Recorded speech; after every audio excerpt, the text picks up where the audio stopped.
Gentleman from California, recognize Mr. Obernolte. Well, thank you very much, Mr. Chairman. Madam Secretary, thanks for the testimony today. This is a topic that's very important to me and I think to everyone on this dais. I'd like to ask about something that you just brought up, since you brought it up, the issue of packaging. That's something that I also have been very concerned about because obviously if we can't construct the packaging for these chips and use that to dissipate the heat from them and incorporate them into integrated circuit boards, it doesn't matter where they're made. If we're not doing the packaging here domestically, that represents an equally potent threat to our supply chain. And yet, as you remarked, nearly all of that packaging is currently done overseas. I think all of our U.S. chip manufacturers do their packaging overseas, by and large. I think 81% of the world's packaging is done in Asia. So I think that this is a really potent threat. I know that this is something we've all been talking about. Part of the CHIPS and Sciences Act establishes a national advanced packaging manufacturing program and dedicated $2.5 billion to get that spun up. Can you give us an update on that and your confidence level that we can solve the packaging problem at the same time we solve the chip manufacturing problem? Yeah, my confidence level is high because we have to. Right? Like we have no choice. And relative to the question before, it's going to require a lot of private sector capital. In our plan, in our strategy plan, our strategy paper, which we put out earlier this year, we would like to have multiple high-volume advanced packaging facilities in the United States. So several, like you say, advanced packaging. As you well know, you're expert in this, there's some, I hate to use the word like commodity packaging. I'm not sure, how much of that will be in the U.S., but certainly the leading edge packaging, the most sophisticated packaging, that's essential for the future. Chips can only get so small. I'm not a scientist, but what I understand is we're coming to the end of Moore's Law and chips can only get so small, which means it's all the special sauce is in the packaging, and we have to have that in America, period. And I think we will, and we're focused on it. Great. I'm glad to hear that. Talking about what you just brought up again, the fact that we're reaching some of the theoretical limits of our ability to create faster chips using silicon, that highlights the fact that silicon is not the only semiconductor out there, and there's increasing interest in other semiconductors, particularly semiconductors such as indium phosphide, that are optical semiconductors with higher electron velocities than silicon, and those will probably be very useful in applications like quantum computing, which I know is something that we're all very interested in making sure that the U.S. retains a leadership role on. So I was a little alarmed to hear the efforts recently of Huawei in establishing scale production of indium phosphate at locations such as the Wuhan Optics Valley in China. Do we have a plan to dedicate some of the CHIPS funding to increase the production of these optical semiconductors in the United States? Yes. I don't know. I just made a note, and I'll have my team follow up with you. I don't know precisely, which areas, but I can promise you we're very focused on it, whether it's indium phosphate or silicon carbide. We're trying to stimulate the innovation. Like we just had a meeting on it the other day, and they're saying like we got to go to where the puck is going, not where it is now, which is what you're talking about. So yes, I am confident that we are evaluating all those future technologies and incorporating that into the way we're going to invest the incentives. Right. I'm glad to hear it. Let's continue that discussion. Thanks for being here today. I yield back. Thank you. Thank you. I'd like to introduce the gentleman from North Carolina, Mr. Jackson. Good morning. Good morning. There are 3 members from North Carolina in this committee. You've heard from 2 of them. They were there. Yes, I saw. Yeah. Representative Foushee and Representative Ross both represent part of the Research Triangle, which already has a wonderful reputation for being a tech hub, Raleigh, Durham, Chapel Hill. I represent a new district that was just created in the last census that's the Charlotte region. And part of my job up here is to tell a new story for that region, to update people's understanding, because we have earned a reputation as our own tech center for a lot of different reasons. One of the nation's leading financial centers, and on and on. You said that part of your job is to get the best possible deal for the taxpayer. I want you to do that, but would be remiss if I didn't use this opportunity to use my voice to update in your thinking what this region means, what it means to the state, and what it means to the country, because it's just grown a heck of a lot. And it already is a tech hub and would surely benefit from official recognition as such. I think we all know what success looks like for the CHIPS Act 20 years from now. I think we can have a vision of what a successful semiconductor industry, a mature semiconductor industry looks like. My question is, what does success look like 5 years from now? What are the markers that tell you that this is headed in the right direction? My sense is that the CHIPS Act shouldn't best be understood as an industry subsidy, but as an industry catalyst. Exactly. Because we don't have the money to continue to subsidize this industry as the Chinese government would. So we have to light a very expensive spark, and that spark has to catch fire. Now, you've given me a couple of possible metrics that you might be tracking here. Workforce is one, cost of manufacturing going down is another, private sector investment, maybe the biggest. So 5 years from now, what do you want to see that's going to give you confidence that this spark has produced a flame? Yeah, I mean, that was so well said, and I appreciate it. First, let me say this on tech hubs. We're committed to supporting every tech hub that's designated, which is to say we have a very limited amount of money. Not every tech hub will get the money. Some of the ones that are designated will, some of them won't. But we are working on ways that we can use existing funds in the Commerce Department and across the government to support the tech hubs that are designated. So when you said you'd appreciate being designated, I wanted everyone to know we're going to put our back into supporting all the designees, even the ones that don't get a tech hub money. Second thing, here's what I think. 5 years from now, if we do our job right, we will have in construction facilities to do, at least 2 facilities to do leading edge chip manufacturing. Same thing for leading edge packaging. I mean, actually, in 5 years from now, they should be up and running more than in construction. So we should have new at-scale fabs producing leading-edge chips in the United States. Same thing for packaging. Same thing for advanced memory at scale. The NSTC will be established. There'll be several centers around the country doing research and development. We'll have a fund established to make investments in smaller companies.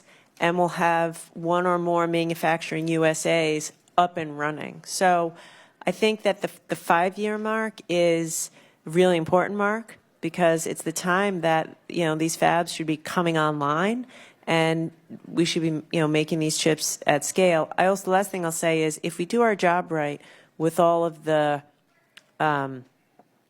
workforce, we'll start to see like a totally new way of training people to do these semiconductor jobs. And it's not just semiconductors, they're technicians, cyber technicians and such. So it's a grand vision. And I think 5 or 6 years, we will have achieved a lot of that. Thank you. I yield back. All right, thank you very much. And now the recognized gentlewoman from New York, Ms. Tinney. Thank you, Chairman Babin and Ranking Member Loughran, and thank you, Secretary Raimondo, for being here. I am just so privileged to represent New York's 24th District, which has a strong history of tech. We have IBM, Corning in upstate New York. The Erie Canal is really one of the first regions to really bring us into the Industrial Revolution. But unfortunately, upstate New York has suffered tremendously because of Chinese-based entities flooding our market with over-subsidized cheap goods. Many of our strong domestic manufacturing has moved overseas. We've lost industry jobs and brought on huge mass outmigration in New York, as everyone knows. We were the ones that kind of got this started. North Carolina's kind of taken over. But we do have an opportunity now to bring manufacturing and especially the high-tech semiconductor manufacturing research here. We're really excited about the advent of the new Micron announcement, the facility coming in Clay, New York. We think it's a great first step. But I want to ask you, I want to talk about, first of all, the Buffalo. You talked about the hubs and some of the tech hubs that were going to be funded potentially. My district spans across all of upstate New York. It's a huge, long district. I go from the Buffalo region to Rochester, Syracuse, all the way to Watertown, circling Lake Ontario. So Buffalo, Rochester, and Syracuse have come together. We're doing this as a regional approach. The New York Smart Eye Corridor Tech Hub, it's a proposal that we're hoping could leverage our regional labor market, existing semiconductor and microchip industry. Some of these are holdovers from the original investments many, many years ago when New York was at its high. And draw new investments in the private sector, as my colleague from North Carolina talked about. It's really important to get the buy-in and the investment from the private sector, which we're seeing. I just wanted to also extend some gratitude here because we have other members that are very involved in this bipartisan reach on this proposal. Representative Morelli, who I kind of surround in Rochester area, Representative Higgins in the Buffalo area, Representative Langworthy, Molinaro, and also Representative Williams, who serves on this committee. But my question for you is, are you aware of the New York Smart Eye Corridor Tech Hub proposal that has been, are you specifically aware of it, has been Yes, indicated? I am aware of it. I know you're taking that regional approach to all come together. As I said before, we have hundreds of applications. All of them are quite excellent. So we're going through them now, and we'll make announcements pretty shortly this fall. Okay, so the Phase 2 Tech Hub notice of funding opportunities are going out. Is there still a plan, or is there an update on Phase 2 Tech Hub NOFA? Is that going to be released as well? This fall, yes. Okay. Let me ask you something. Are these going to be contingent on Phase 1 designation? Can we expect Phase 1 Tech Hub designees to be notified as well? Yes. Okay. So what I was saying to Congressman Jackson, we're required by statute to designate at least 20. Okay. And they have to be regionally diverse to make sure that the money doesn't just go to cities, rural as well. Mm-hmm. So there'll be designations, and then some will receive like a planning grant, and then a subset will receive a larger grant. But what I was saying is, even if you don't get the larger grant, but you're designated, we're committed to providing as much government support as we can to all the designees through, say, other commerce money or other money in the interagency, like the SBA and such. The reality is we just need more money for these tech hubs. I mean, it was in the CHIPS and Science program, authorized at $10 billion, appropriated at $500 million. And so even the subset of the designees that receive the bigger grants, I can tell you this. We have a merit-based team. They're going to go through to evaluate. All of the ones that are designated are probably worthy for big grants. Like, they're high quality, but we just don't have enough money.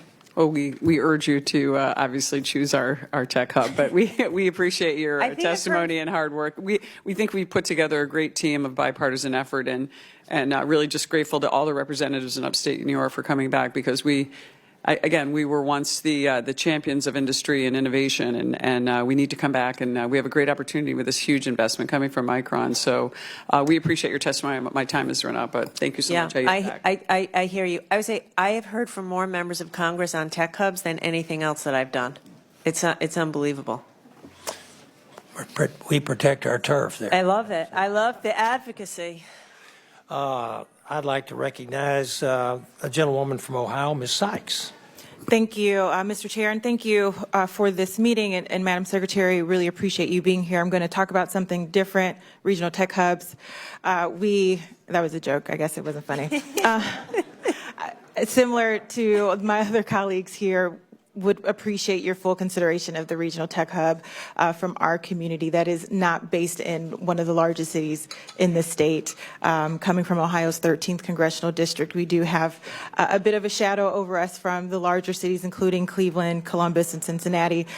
In Columbus, where Central Ohio is, we know that in Central Ohio, where the Intel project is, we hear a lot about the work from your agency and what is going to happen. But I encourage you to look at us in northeastern Ohio, as well as some other areas, smaller areas that have a lot to contribute to the opportunities to onshore chip manufacturing, as well as other domestic energy, domestic manufacturing in places that are very much used to doing so and have the spirit to do it as well. And not to mention the talent. I want to also thank you for your commitment to Northeast Ohio. We were in Cleveland together to announce some minority business opportunities, which is important to getting more folks into these industries, and recently held a webinar around accessing CHIPS funding for our community. We welcomed economic development companies, large businesses, nonprofits, as well as our universities, and they had a lot of questions, and I know that we submitted those to your office and look forward to the responses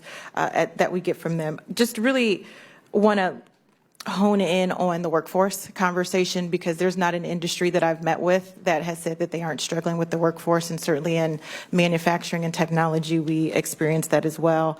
And want to highlight your comment that child care is not a social issue, it's a business decision. Thank you for that. But specifically, if you could talk to us about the private businesses and what incentives or encouragement are you sharing with them to make sure we're getting locally based, Ohio-based folks on these Ohio-based projects. Certainly we take pride in the work that we're doing, but we want to make sure that folks in our communities are accessing them. How are you encouraging, incentivizing, demanding, mandating, if you will, those folks to work with our local employees? Great, excellent, thank you. And it was great to visit with you. I thought we had a great visit. By the way, I just again want to say on tech hubs, I hear what you're saying, and we take that into account. Just because you're in a place that might not be Columbus or might not be, Raleigh, as your colleague said, we're going to take a hard look at the quality of the application, the quality of the technology that's in your community, and, make those merit-based decisions. With respect to your other question, I would say for the CHIPS money, we are requiring every company that applies as part of their application to show us their workforce plan. And I've actually built a team in the CHIPS office who just works with these companies to develop their workforce plans. And the reason I'm doing that is because I got to protect taxpayer money. I cannot give all this money to a company and then have them fail because they can't, find the talent they need to run the fab. And the same thing for childcare. You won't find the talent if you can't hire and retain women. So we are asking every company to do what you just said. What are your relationships with local universities, with local high schools, with local training partners, with local community colleges? How are you going to train the people in the community to do the jobs in your facilities? These fabs are massive. 5,000 people to build them, 5,000 people to work there. And so that's why when I say the workforce is as important as the technology, it is. And they got to train the people in the community if they're, going to be successful. Thank you for your answer, and thank you, Mr. Chair. You're back. Yes, ma'am. Thank you. And now I'd like to recognize the gentleman from New Jersey, Mr. Keene. Thank you, Mr. Chairman, and thank you, Secretary Raimondo, for being here today. Morning. And I will talk a little bit about the tech hubs as well, Go for it. as a strong advocate for New Jersey, because we have a rich history of fostering innovative entrepreneurs, and institutions like Rutgers universities are leading the way with proposals for initiatives such as the Regional Technology and Innovation Hub program, making it crucial to recognize the importance of tech hubs and fueling the spirit of innovation. Can you continue to talk a little bit about the premise of the tech hubs and why they're so important? Yeah, absolutely. I've been to Rutgers. I visited Rutgers, a year or so ago. So I saw with my own eyes the impressive work that's happening there in robotics and other areas. And the whole point of the tech hubs, including if you are successful in New Jersey, is to find the next leading edge in innovation in artificial intelligence, quantum, biotech, AI, all of the things that are going to allow America to have a lead in the world. And it starts in universities. It starts in someone's lab somewhere and then gets translated into maybe a startup and then to a bigger company. So the point of the tech hubs is to have a whole network of these little like beehives of innovation, where you bring together universities with companies, with innovators and entrepreneurs, and add some money to catalyze that kind of cutting edge, which ultimately leads to jobs.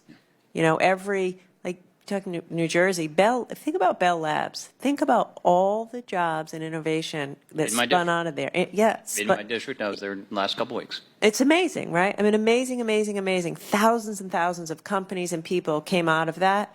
Let's recreate that with tech hubs all across the country. Right. Well, that's why this district that I represent is an innovation and infrastructure district, and continue to have those priorities.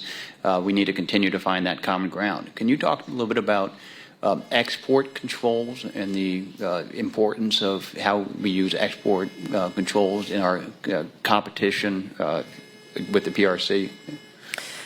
Yeah, so that's the other side of the coin. Tech Hubs is investing in America, export controls. We have to make sure that China doesn't have access to our most cutting edge technology.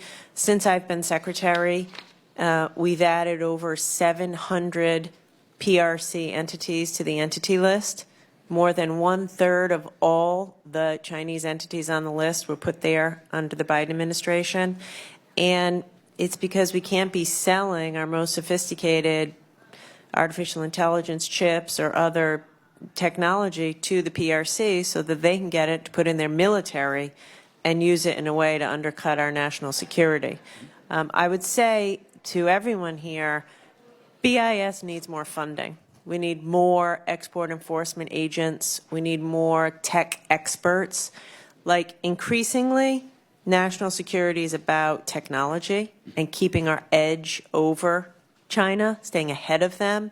And so we have to control this technology so it doesn't wind up into the Chinese military. Okay. Is there anything that you anticipated my next question, which was what do we need to do as a Congress to ensure that we continue to be on the leading edge of this fight? Yeah, what I just said is that's it. You know, support the budget submission. BIS, once upon a time, wasn't necessarily as important as it might be today. Today, when you think about Chinese military capacity, you think about artificial intelligence, satellites, quantum, data. That's all tech where America leads. So if you want us to protect that fully and vigorously and enforce that, we do need more resources, more people, and more technical capacity, technical people who work with us. Thank you. I yield back. Thank you. Thank you.